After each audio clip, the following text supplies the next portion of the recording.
Avant de plonger dans notre sujet, laissez-moi vous parler quelques instants de votre sommeil. Car vous le savez évidemment, bien dormir c'est important et le partenaire de cette vidéo, Emma Matelas, est là pour vous filer un petit coup de main. Ainsi, avec les beaux jours qui sont en train d'arriver, vous pouvez profiter des offres spéciales durant les Sleep Weeks du 11 au 27 mars. Alors les Sleep Weeks, qu'est-ce que c'est? Vous pouvez profiter jusqu'à 50% de réduction sur tout le site pour améliorer votre sommeil et votre récupération. Alors moi de mon côté, sachez que ça fait plusieurs mois que je me suis procuré le matelas Hybrid 2 de Emma Matelas, désigné meilleur matelas testé en France en 2023.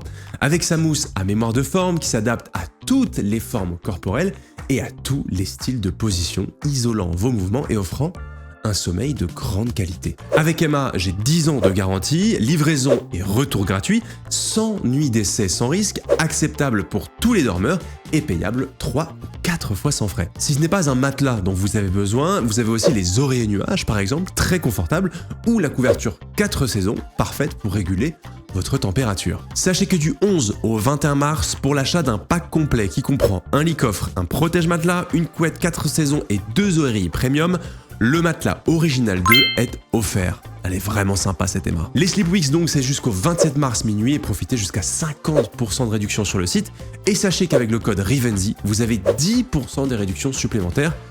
Donc n'hésitez pas, je vous mets toutes les informations en description. Merci beaucoup à Emma Matelas de soutenir notre travail, c'est très important pour nous et pour ce genre de projet. Maintenant, je vous souhaite à toutes et tous un excellent visionnage. 100 jours. Pendant 100 jours, le Rwanda a sombré dans une violence inouïe. Entre le 6 avril et le 17 juillet 1994, le pays se transforme en un terrain de traque et de massacres. Militaires, milices et civils s'allient pour exterminer ce que des années de propagande ont érigé en un ennemi suprême, les Tutsis. En l'espace de seulement 3 mois, près d'1 million d'entre eux sont exterminés brutalement. Hommes, femmes, enfants. Nul n'est épargné. Comment et pourquoi ce carnage est-il arrivé ? Pourquoi les extrémistes Hutus ont-ils commis un génocide contre les Tutsis? Qu'est-ce qui conduit un peuple à participer massivement au massacre des siens? Retour sur les causes complexes qui ont conduit au dernier génocide du XXe siècle. Le Rwanda, surnommé le pays des 1000 collines, est un pays situé dans la région de l'Afrique des Grands Lacs, entre la République démocratique du Congo, l'Ouganda, la Tanzanie et le Burundi. Un pays d'une grande beauté, à l'histoire tragique. Pendant des siècles, avant l'arrivée des colonisateurs allemands, puis belges, Hutus, Tutsis et Toa cohabitent. Non sans conflit, mais sans réelle conscience d'une quelconque identité ethnique ou d'une différence raciale. Oui, alors la société rwandaise ancienne, elle est tributaire d'une histoire, donc c'est très difficile de la figer aussi dans une image avant la colonisation. Hélène Dumas est historienne, spécialiste du génocide Tutsi au Rwanda. Mais il est important de comprendre que ces catégories, Hutu, Tutsi et Toa, recouvraient des réalités avant tout sociales, économiques et politiques. Par ailleurs, je pense qu'il faut insister sur le fait que être Hutu, Tutsi ou Toa dans la société précoloniale, la société ancienne, au Rwanda, n'était pas un critère d'identification aussi important qu'il l'est devenu par la suite.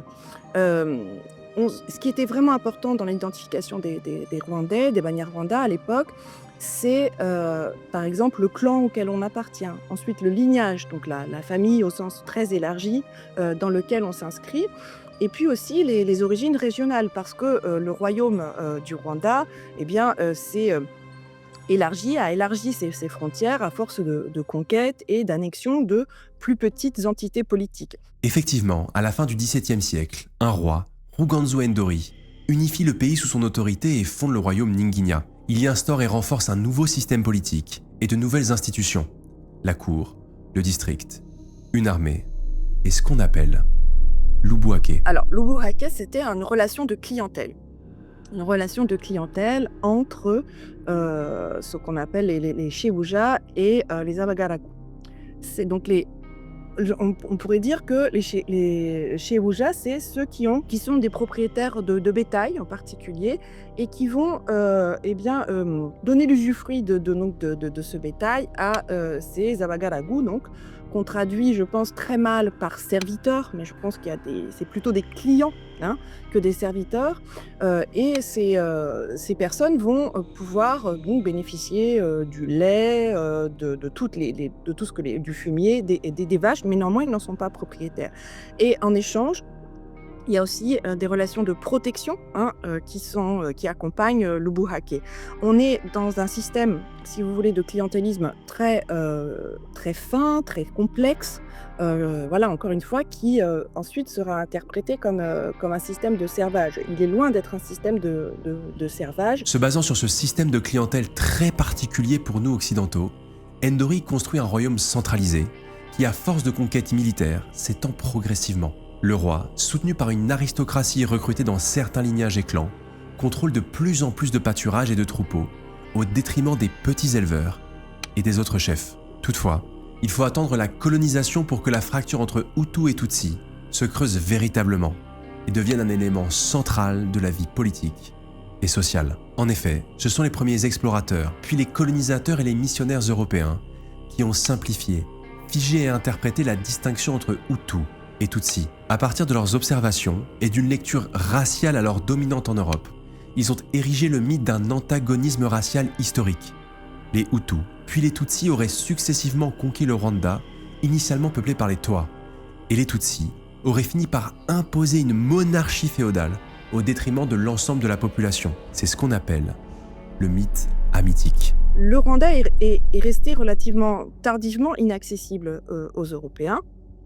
Et il renferme des fantasmes. Et c'est en particulier un explorateur britannique, Speke, qui va, pour la première fois, sans être allé au Rwanda, mais en ayant observé des populations dans les royaumes voisins, parler de Hamites. Les Hamites, c'est des populations noires, mais qui apparaissent aux yeux de ces explorateurs, missionnaires et ensuite colonisateurs, comme des noirs un peu trop raffinés pour être vraiment des noirs dans la perception raciste de l'époque. Les Européens, en particulier les Pères blancs et puis les premiers colonisateurs allemands, vont se retrouver face à des personnes qui ne correspondent pas du tout au portrait physique qu'ils ont des Noirs à l'époque. Les Tutsis leur apparaissent comme des personnes aux traits plus fins,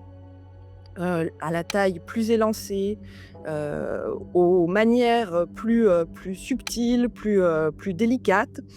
Et par conséquent, ils ont fondé un système politique très sophistiqué. Et toutes ces marques qui témoignent d'une prétendue civilisation qui est impossible en Afrique, hein, dans cette Afrique noire qui est une Afrique de ténèbres, bien nécessairement, hein, ces populations, donc là les Tutsis, sont des descendants raciaux des Blancs. Toujours est-il que dans ce mythe hamitique, les Tutsis sont présentés donc comme des Hamites, c'est-à-dire des Noirs aux origines blanches. Voilà. Et donc comme des étrangers. Et ça, c'est vraiment important de retenir, comme des étrangers qui auraient, par leur supériorité raciale, conquis, hein, les populations bantoues de la région. Les Tutsis sont appelés race des seigneurs, tandis que les Hutus sont décrits comme petits, trapus, à la peau plus foncée, les traits plus larges, moins intelligents, mais plus dociles. Bien sûr, la réalité infirme souvent ces portraits stéréotypés, mais cette schématisation abusive contribue à forger des identités antagonistes. Le discours européen définit la société rwandaise comme une société dont la structure sociale est cloisonnée, binaire, et donne aux Rwandais eux-mêmes une image biaisée de leur propre histoire et des origines de leur organisation sociale.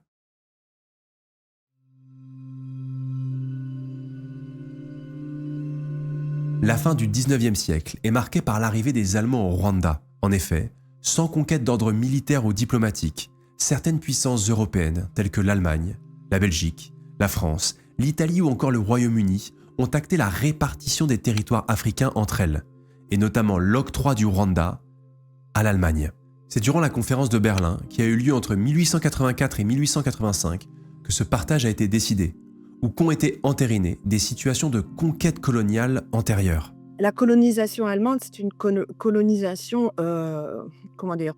C'est plutôt militaire. C'est quelques postes militaires qui sont donc disséminés au Rwanda. Il va y avoir aussi un peu d'échange commercial de café, mais c'est pas une colonisation, si vous voulez, de peuplement.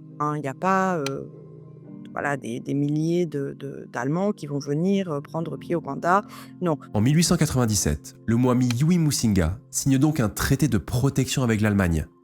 Les missionnaires catholiques entreprennent un travail d'évangélisation de l'aristocratie Tutsi dès 1900 et les Allemands installent alors la capitale rwandaise à Kigali en 1907. Pendant la Première Guerre mondiale, en 1916, l'Allemagne est évincée du Rwanda par les Belges. Si la colonisation allemande était avant tout militaire et sans volonté de peuplement, les Belges, eux, désirent réorganiser en profondeur la structure socio-politique du pays en important un système similaire au système féodal européen, basé sur une hiérarchie stricte entre chefs et sous-chefs. Ils travaillent main dans la main avec les Pères Blancs, des missionnaires catholiques. Les Pères Blancs on pourrait presque dire que ce sont des agents de renseignement ethnographique de la puissance coloniale, en particulier pour les Belges qui prennent pied au Rwanda en 1916, sont les Pères Blancs et en particulier donc, Léon Classe, qui sera ensuite vicaire du Rwanda, qui va renseigner la puissance coloniale belge sur les modalités de fonctionnement du Rwanda et également se faire le relais de ce mythe mythique, même si on voit bien que Léon Classe éprouve des difficultés à déterminer les contours des groupes Hutu et Tutsi. Même si les Pères Blancs peinent à différencier les groupes Hutu et Tutsi, ils s'attribuent le monopole de l'enseignement en privilégiant systématiquement l'aristocratie Tutsi. Les Tutsis ont par exemple un accès presque exclusif à l'école qui vise à former les futures élites du pays. Cette ségrégation scolaire repose sur un préjugé raciste. Les Tutsis sont à leurs yeux des chefs-nés. Ils ont le sens du commandement. Avec la réforme coloniale imposée par la Belgique, les Tutsis deviennent rapidement des cadres auxiliaires du système colonial en place. À partir de 1926, l'administration belge décide de mettre un terme aux hiérarchies lignagères, élément pourtant clé de l'ordre social rwandais depuis plusieurs siècles, et désigne un chef unique, exclusivement Tutsi. Les Hutus sont encore une fois exclus des principales institutions politiques et sociales du pays. En 1943, c'est le rituel dynastique qui est supprimé, et un grand nombre de Rwandais se convertissent au catholicisme. Le lien d'unité religieuse du pays se rompt. La désacralisation de la royauté rwandaise prive la population du lien culturel qui était une composante majeure de sa cohésion. Ainsi, à force de présenter les Tutsis comme une élite et de leur octroyer des privilèges basés sur des présupposées différences raciales, Tutsis et Hutus commencent à développer une conscience ethnique, à intégrer cette essentialisation de leur identité et à se méfier de ceux avec qui ils avaient pourtant jusqu'ici cohabité dans des dissemblances acceptées. Une dernière mesure imposée par l'autorité coloniale achève de cristalliser ces identités ethniques distinctes. L'apparition d'une mention de l'appartenance ethnique sur les papiers d'identité. L'ethnie ou la race est dorénavant une donnée essentielle de l'identité d'un individu. Progressivement, à partir des années 1930, il revient à chacun de déclarer sa propre appartenance. Environ 15% se déclarent Tutsi, 84% Hutu et 1% Twa. Dès lors, tout Rwandais prend peu à peu conscience d'être Hutu, Tutsi ou Twa et se perçoit comme tel. Cette identification forcée crée une fracture dans la société rwandaise et sera la cause première du génocide.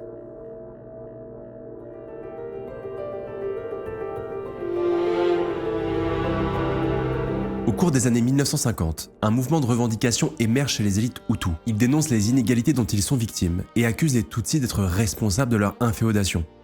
Ils sont soutenus par une partie du clergé belge dont les prêtres conservateurs ont été remplacés par de jeunes prêtres issus de la gauche catholique qui se sentent plus proches des paysans Hutus. Il peut paraître paradoxal que les Hutus se rebellent contre les élites Tutsis plutôt que contre les colonisateurs européens.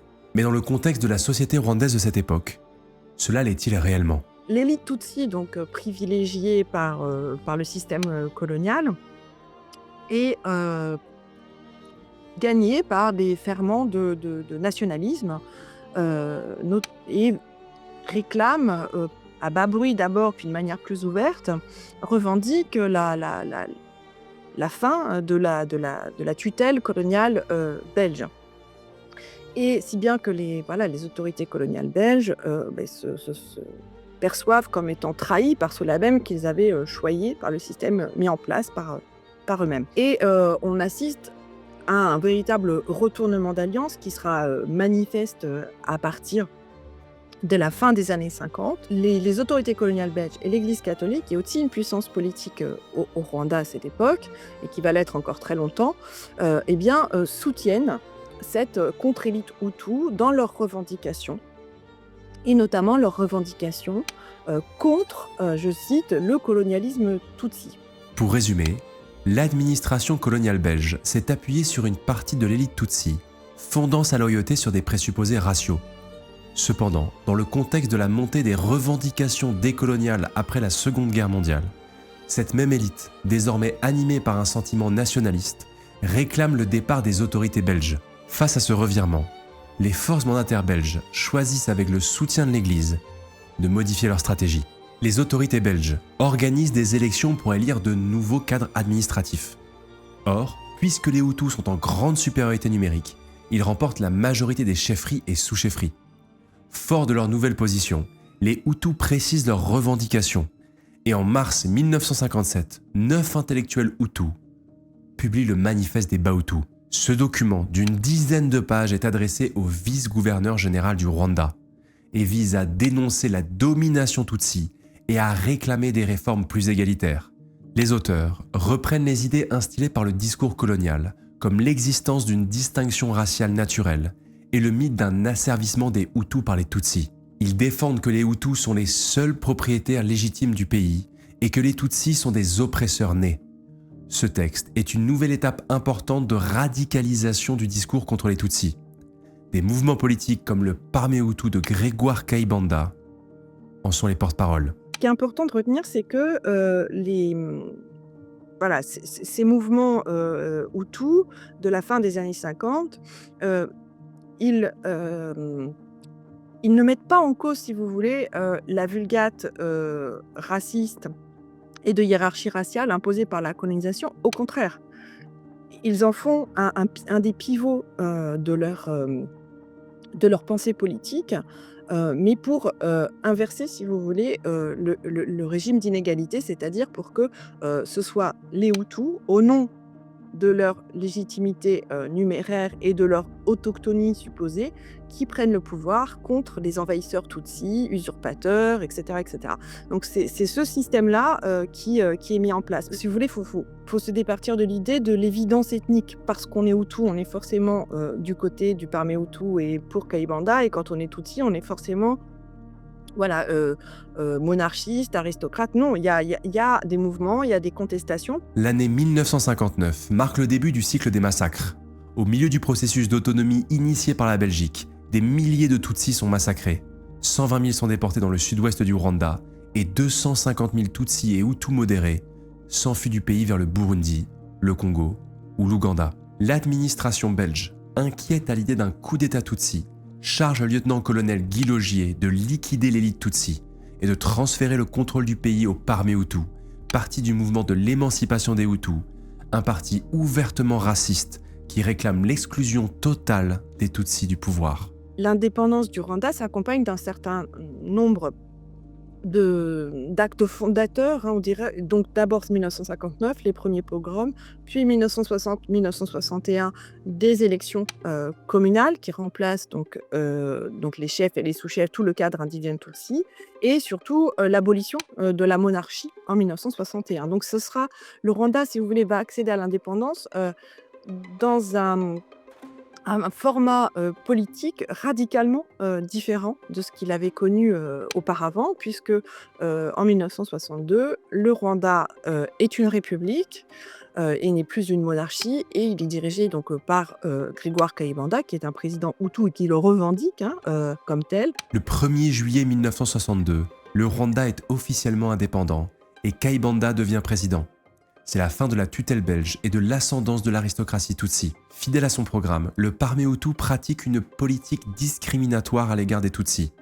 Des quotas sont mis en place au sein de l'administration et du système scolaire, largement en faveur des Hutus. La propagande du régime qualifie le Tutsi comme étant un oppresseur, un étranger qui pendant des années a écrasé le peuple Hutu.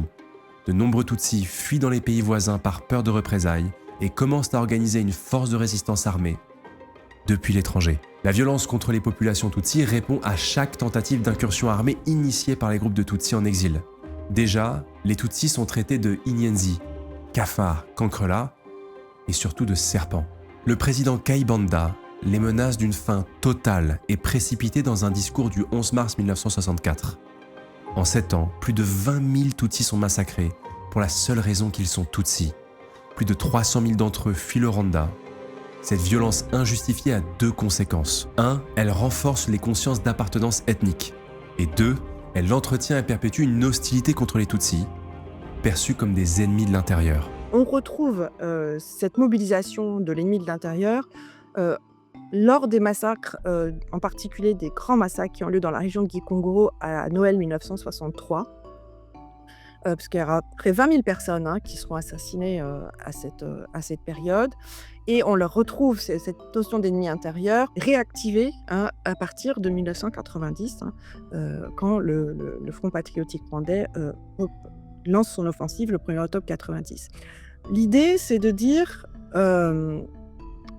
il y a des Tutsis à l'extérieur, ils ont été à l'extérieur du pays puisqu'ils ont été chassés par la violence politique, par les pogroms. Et nécessairement, ils ont des liens avec les Tutsis de l'intérieur qui, eux, depuis l'intérieur du pays, et même depuis parfois l'intérieur des familles, parce qu'il y a beaucoup de mariages entre les gens, complotent contre le pouvoir, le seul pouvoir légitime, qui est celui des Hutus. Et donc, voilà, peu à peu, les Tutsis qui vivent au Rwanda sont perçus comme des alliés raciaux de ceux qui sont à l'extérieur et qui tentent de rentrer au pays, puis lassés par la vie de réfugiés. Donc ça, c'est très important. On retrouve l'idée que les Tutsis sont à la fois un ennemi de l'intérieur et qui sont aussi une 5e colonne. Voilà, on ne peut pas leur faire confiance, ils sont sans cesse en train d'ourdir des complots pour assassiner les Hutus. Et donc, le génocide, si vous voulez, en 1994, il est aussi justifié dans une logique d'autodéfense. Le 5 juillet 1973, le commandant en chef de l'armée, Juvenal Habyarimana, renverse le président Kayibanda et prend sa place à la tête de l'État. C'est le début de la Deuxième République. L'objectif affiché de Habyarimana est de mener une politique d'apaisement. Il crée le mouvement révolutionnaire national pour le développement, le MRND, qui devient le parti unique du pays en 1975. Une des premières mesures qui est mise en place par le président Habyarimana et son gouvernement, c'est d'affiner les statistiques raciales dans l'enseignement en particulier. Le gouvernement Habyarimana, le pouvoir d'Habyarimana ne cesse d'investir dans la production de statistiques toujours plus fines, dans lesquelles, évidemment, le nombre de Hutus et de Tutsis par commune est finement reporté. Pour les Hutus, il faut, par la statistique, prouver leur supériorité numérique pour asseoir leur légitimité soi-disant démocratique. Il y a des recensements réguliers qui ont lieu. Et les Tutsis, le nombre de Tutsis est sans cesse minoré. Ils ne doivent pas dépasser 10% de la population générale pour qu'ensuite ce pourcentage soit reporté dans l'accès à l'éducation. Depuis l'étranger, ce nouveau régime politique est perçu comme dynamique et honnête. Il permet au Rwanda d'obtenir une aide financière internationale importante qui contribue à sa progressive modernisation. Les conditions de vie semblent s'améliorer, mais 2 grandes sources de tension persistent. Premièrement, malgré le discours de réconciliation ethnique tenu par Habyarimana et le MRND, l'ostracisme envers les Tutsis persiste. Les quotas ne sont pas supprimés des administrations et surtout le régime refuse le retour des centaines de milliers de réfugiés Tutsis sur le territoire rwandais, arguant du manque de territoire disponible pour les accueillir. Deuxièmement, malgré les améliorations, la situation économique et démographique du pays est alarmante. Les surfaces cultivables se réduisent et la majorité de la population vit dans un grand état de pauvreté. Cet appauvrissement touche même les relations sociales et familiales, puisque la tradition exige qu'un homme ne se marie que s'il possède des terres. Les rapports sociaux se dégradent alors et la criminalité augmente. Face au soulèvement de plus en plus fréquent, le régime politique réinvoque un argument, jusqu'ici mis de côté, l'argument ethnique. Il nie sa propre responsabilité et accuse les Tutsis d'être à l'origine des maux économiques et sociaux du pays. L'extrémisme hutu prend alors de plus en plus de place dans la vie politique et médiatique rwandaise.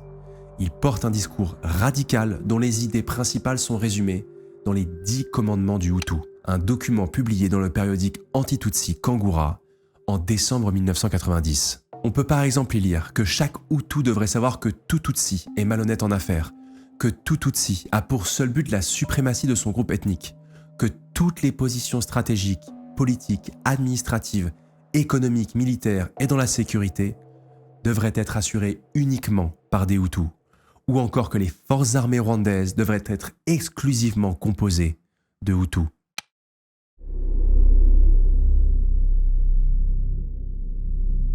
En juin 1990, le président français François Mitterrand déclare qu'à partir de maintenant, le soutien de la France envers l'Afrique est conditionné à la mise en place d'un pluralisme démocratique. S'ajoute à cette pression internationale une pression interne, puisque nombreux sont ceux à demander le pluralisme politique au Rwanda. À cet instant, Habyarimana est contraint d'accepter le multipartisme. C'est dans ce moment de fragilité politique que le FPR, le Front patriotique rwandais, parti créé en 1987 par les exilés Tutsis en Ouganda, pénètre au Rwanda. En juin 1991, alors que le pays est en guerre. Et que cette guerre, avec le Front patriotique rwandais, donc c'est une armée qui est une armée et un mouvement politique qui essentiellement nourrit des fils et filles des anciens, des exilés Tutsis des années 50, de la fin des années 50 et des années 60, qui réclament le droit de pouvoir retourner au pays. Et donc, ils enclenchent un mouvement armé à partir du 1er octobre 1990. Et cette guerre, elle est réinterprétée par le régime Habyarimana et les extrémistes Hutus comme une volonté des Tutsis de remettre en cause les acquis de la révolution de 1959 qui a porté les Hutus au pouvoir, et elle est progressivement présentée dans les médias extrémistes en particulier comme une guerre existentielle. Le FPR a pour objectif le retour des réfugiés Tutsis au Rwanda et à la réconciliation entre Rwandais. Face au refus répété du gouvernement d'Habyarimana de les accueillir à nouveau sur leur territoire natal, il décide d'employer la force. L'armée du FPR est commandée par le général Fred Rwigema, surnommé Commandant Fred, et par son ami, Paul Kagame, fils d'exilés Tutsis. Ils appellent leur force les Inkotani, les Invincibles. De son côté, l'armée rwandaise est avertie de l'imminence d'une attaque. Le FPR tombe dans un guet-apens. Dès la première offensive, environ 2500 soldats du FPR sont écrasés par les quelques 5200 hommes d'Habyarimana. Cette attaque va alors nourrir la propagande anti-Tutsi. Elle sert d'argument pour prouver le soi-disant désir des Tutsis d'exterminer la population Hutu. Cette propagande est mensongère. Et le gouvernement va jusqu'à mettre en scène une fausse attaque du FPR pour accentuer la menace. En effet, dans la nuit du 4 au 5 octobre, alors que l'armée du Front patriotique rwandais est à plus de 70 km de Kigali, des tirs retentissent dans la capitale. Tout ceci est fabriqué par le régime pour légitimer de violents actes de répression et pour tromper la presse internationale. Sur les 42 journaux fondés en 1991, 11 sont contrôlés par l'Akazu, l'entourage proche du président Habyarimana. Jusqu'en 1993, il n'existe qu'une seule radio, Radio Rwanda, la voix du gouvernement. Ces médias entretiennent le mythe de l'existence de races distinctes et d'une perfidie Tutsi naturelle. Ils diabolisent le FPR jusqu'à propager des idées extrêmes inventées de toutes pièces. Parmi ces rumeurs, l'une dit que le FPR prévoit d'exterminer 5 millions de Hutus, en commençant par les plus instruits, avant d'instaurer une dictature Tutsi. Les moyens de la propagande, c'est un journal d'abord, Kangura, qui est qui est fondée en 90 et qui est en fait financée par des proches donc de ce qu'on appelle l'Akazu. L'Akazu, c'est la petite maison, c'est vraiment le cercle extrémiste le plus dur qui se retrouve autour de l'épouse du président Habyarimana et qui compte ses frères, donc fonder un journal, mais surtout aussi se retrouver autour d'un projet de fondation d'une radio privée, là encore, mais très proche du pouvoir, donc qui est la fameuse RTLM, Radio-Télévision Libre d'Émile Colline, qui commence à émettre en juillet 1993 et voilà, qui est une caisse de résonance très importante des discours anti-Tutsi et qui, pendant le génocide même,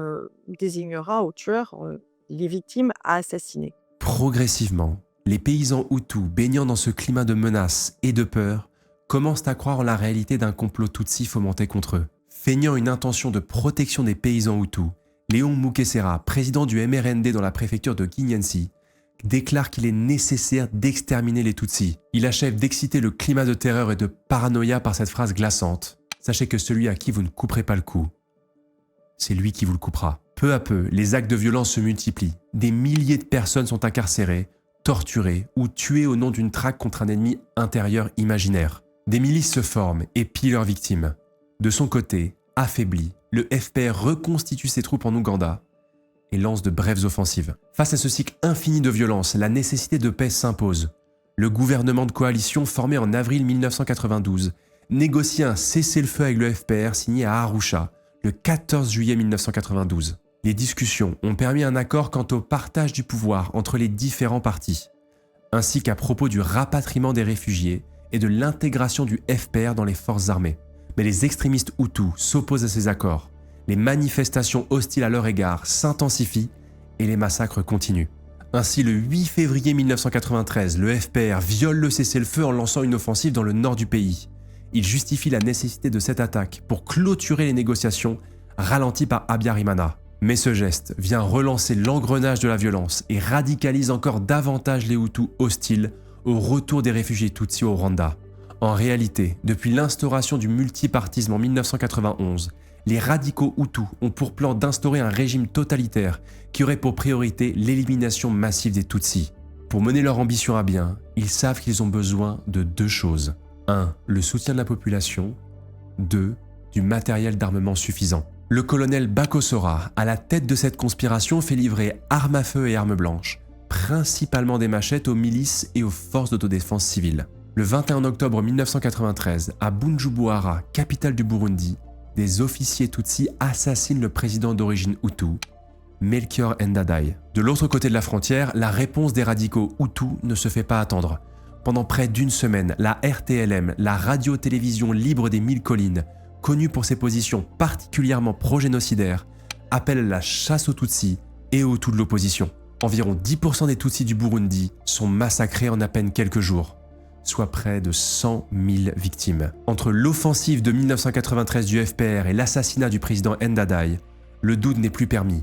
Pour les radicaux Hutus, les Tutsis sont décidés à reprendre le contrôle de la région par la force. Une coalition d'extrémistes Hutus se forme alors. C'est le Hutu Power. C'est en octobre 1993, dans un stade de Kigali, dans un quartier qui s'appelle Nyamirambo. C'est un homme politique d'un parti d'opposition à l'origine qui le prononce. Et c'est la volonté, si vous voulez, dans chacun des partis d'opposition au régime Habyarimana, de faire scission entre celles et ceux qui vont défendre la cause Hutu et ceux qui vont continuer qui vont persévérer dans les efforts de résolution de la guerre notamment et qui sont favorables aux négociations avec le FPR. Hutu Power, c'est la coalition de l'ensemble des partis autour d'un seul slogan raciste qui est le pouvoir au seul Hutu et qui appelle à la violence contre les Tutsis. Dès lors, l'appel au génocide s'intensifie. Eux ou nous, disent-ils à la radio. Rapidement, le massacre se met en place. Le repérage des futures victimes, désignées ennemies, est fait depuis longtemps. Dans chacune des 145 communes du Rwanda, près de 200 à 300 hommes s'organisent pour éliminer les Tutsis. Le point de bascule pour déclencher le génocide, l'attentat qui coûtait la vie à Habyarimana et à son homologue burundais, Cyprien Ntaryamira. Effectivement, le 6 avril 1994, à 20h50, l'avion présidentiel dans lequel se trouvaient les deux hommes est abattu. Dès 21h15, les milices extrémistes Hutus se mettent en mouvement. Pourtant, aujourd'hui encore, personne ne sait qui est responsable de cet attentat. Pour les radicaux Hutus, peu importe. Eux qui attendaient depuis si longtemps un prétexte au massacre, se saisissent de cet événement et en font le point de départ d'une tuerie de masse qui durera près de 100 jours. Les tueries sont conduites méthodiquement. Les milices sont chargées des massacres, mais les civils sont appelés, parfois forcés, à collaborer. Nombre d'entre eux sont condamnés à devenir des assassins, malgré eux. Du 6 avril au 17 juillet 1994, c'est entre 800 000 et 1 million de Tutsis et plusieurs milliers de démocrates Hutus qui sont massacrés. Si nous connaissons aujourd'hui le processus de génocide comme celui des Juifs en Europe au cours du XXe siècle, celui du Rwanda comporte dans son rapport à cette violence une particularité glaçante. Pour le comprendre, écoutez attentivement les mots d'Hélène Dumas. C'est qu'en fait, les victimes se sont retrouvées complètement piégées dans un étau meurtrier constitué d'une part par l'État rwandais, qui est un État puissant au Rwanda. L'État, c'est l'armée, c'est l'administration, c'est les transports publics, c'est des moyens, c'est des ressources d'autorité aussi. Donc l'État d'une part, qui organise leur extermination, et puis le retournement assassin des mondes sociaux et affectifs, c'est-à-dire la participation massive des populations civiles à la traque et au massacre de leurs voisins, de leurs amis, de leurs camarades, de leurs ouailles parfois, puisqu'il y a des prêtres qui ont participé au génocide, ou bien parfois des croyants qui assassinent leurs propres prêtres. Donc toutes les relations sont atteintes par cette réversibilité. Alors tous, évidemment, ne succombent pas à cette idéologie mortifère. Il y a des Hutus qui ont résisté, des Hutus qui sont aussi, parfois, je pense aux femmes Hutus mariées avec des Tutsis qui sont des rescapés du génocide, dans la mesure où elles ont vu leurs enfants assassinés très souvent sous leurs yeux, leurs maris assassinés, etc.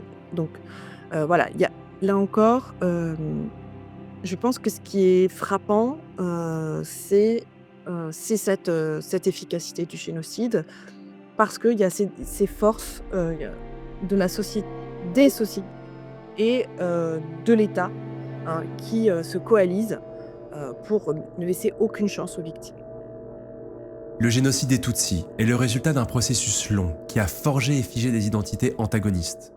Une situation économique précaire, les inégalités et des années de politique coloniale excluante ont semé les graines d'un ressentiment qui n'a cessé de croître. La propagande, fruit et vectrice de peur, a transformé les tensions existantes en haine ethnique, raciale et en violence pure. Ce qui est souvent présenté comme un simple conflit ethnique est en réalité le fruit d'années de domination étrangère, de discrimination et de manipulation du récit national. Aujourd'hui, le Rwanda est en reconstruction et aspire, malgré les séquelles, à la réconciliation nationale. Alors, avant de se quitter, évidemment, cette vidéo, sachez-le, était prévue de longue date, mais elle s'inscrit aujourd'hui dans un climat particulier entre le Rwanda et la République démocratique du Congo.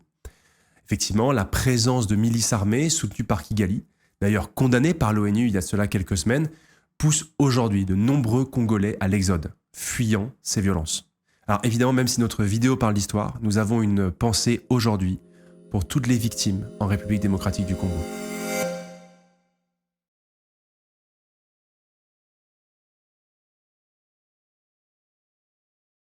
J'aimerais avoir un mot simple pour vous. J'aimerais vous remercier pour les retours que vous faites sous les vidéos, avec les commentaires, les likes, même en privé. C'est vraiment génial parce que ça me touche beaucoup, moi, mais aussi l'équipe, bien sûr, qui travaille derrière. Donc, au nom de tout le monde, merci beaucoup. Si je vous fais ce mot aussi, c'est pour vous inviter à vous abonner à la chaîne, puisque sûrement vous regardez régulièrement les vidéos et que vous allez vous rendre compte que vous n'êtes pas abonné. Donc, n'hésitez pas à le faire, puisque ça me soutient dans ce projet. À l'heure où je parle, on a à peu près 180 000 abonnés sur la chaîne. J'aimerais bien qu'on arrive à atteindre ce palier des 200 000. C'est un beau palier symbolique et qui récompenserait aussi un peu 1 an et demi de travail sur ce projet des vidéos YouTube. Donc qui est différent de Twitch notamment. Donc merci beaucoup à ceux qui prendront le temps de le faire. Ça me touche beaucoup et j'espère que vous continuerez à soutenir, à mettre des commentaires, à faire des retours. C'est vraiment génial.